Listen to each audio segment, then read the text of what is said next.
ass. Come on. Y'all boys don't know nothing about me. Ladies and gentlemen, I'm a TC soldier, New Orleans stunner. If a bitch leave me, I'ma take everything from her. Leave by your can, tell your mom to clean your rum up. I'ma find me some new pussy and buy. Salute, salute, salute. Yo, boxing world. Bow. What it is, my people. Hey, when Tyson Fury said he was a liar, and you will never be able to tell whether or not he's being honest or deceitful. Yo, it made me think of this clip right here. Check it out. Lies and deceit. Subterfuge, that's what we deal in. You'll never let anyone know your real intentions. Champion fighters, champion liars. Best in the world. The camera moving because I'm kind of fast. Back off of him, just keep boxing.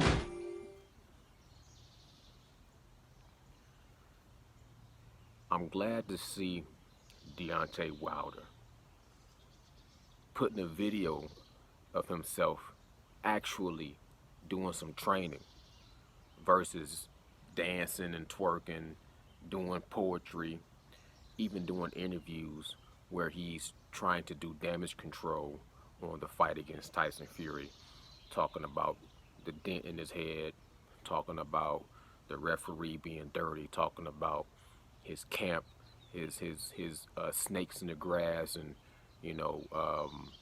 new trainers. And look, should he be training with Malik Scott? I don't know. In my opinion, in my opinion, to me, I couldn't see myself learning and training from a guy who I've defeated. You know what I'm saying? To me, it's only so much I feel like I will be able to learn from somebody that I've defeated. But Malik Scott, they say, if you can't do, you coach. If you can't do it, you teach it. You know what I'm saying? So maybe he's a better trainer and a better coach than he is a boxer. That's yet to be seen. But I'm glad to see Deontay Wilder, at least he's back in some kind of mental capacity and physical capacity to be throwing punches, working on fundamentals, slipping jabs and throwing jabs. And it looked like he was trying to do a little bit of, work on his footwork. So I'd rather see him doing that than I would see him, doing everything else he's been doing up to this point. You dig what I'm saying? Salute to that. Also, one last thing, because this video is going to be short. I got way too much to talk about and not enough time. But Andy Ruiz, the new, improved destroyer, the new version of Andy Ruiz, was he new and improved to you? Or did he overdo it? Like when Tyson Fury was on his whole weight loss situation, he got to a point where he overshot it. By the time he got to Otto Violin, he had lost too much weight. You know what I'm saying? He had lost too much power. Did Andy Ruiz, in his pursuit of being, a physical specimen, did he overdo it? Did he go too far? Or was that the best version of Andy Ruiz we could have saw?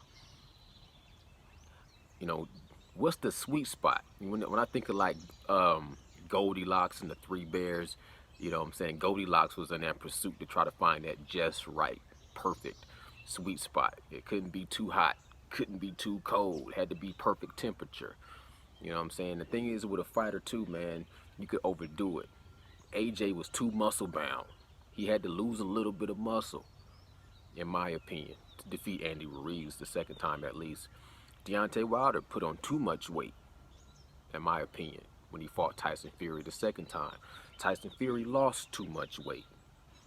You know what I'm saying? When he was fighting Otto Wallin and Tom Schwartz, even though he knocked him out with the quickness. You see what I'm saying? Andy Ruiz put on too much weight. He was 280 when he went into the fight with AJ. You see what I'm saying? So he was 250 for Areola. But when you talk about 30 pounds, first of all, 30 pounds is a lot of weight. You know what I'm saying? But we still don't know how much weight loss was fat, how much weight gain was muscle. All we can do is use the eye test to see. And from what I saw, it looked like he still hasn't found that sweet spot.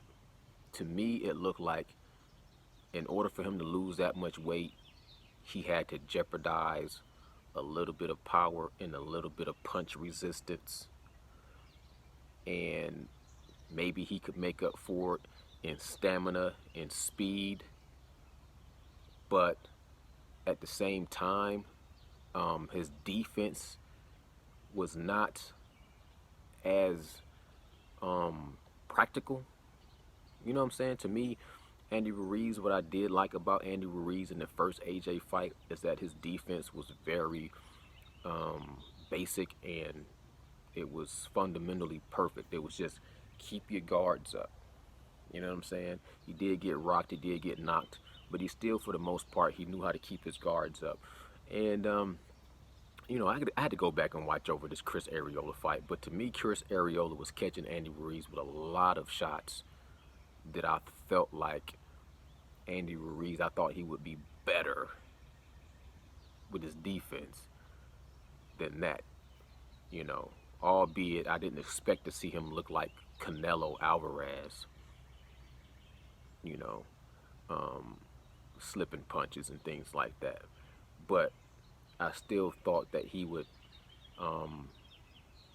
be a little bit more elusive, a little bit more sound, technically, you know, put together a little bit better. Thought he would take care of business and get the job done. So that's neither here nor there. I really wasn't that interested in the beginning. Still really not that interested to see. It would have had to been something very exciting to happen. I mean, him getting rocked and getting dropped was more of the highlight from my point of view. But there's still going to be talks of him fighting against Anthony Joshua, Tyson Fury, Deontay Wilder, Dillian White, Tito Ortiz. Still going to be those conversations out there. So I will be tuned in. Y'all let me know what y'all think in the comments below. Hey, I appreciate y'all time. It's Monday. Let's get to it. Bow.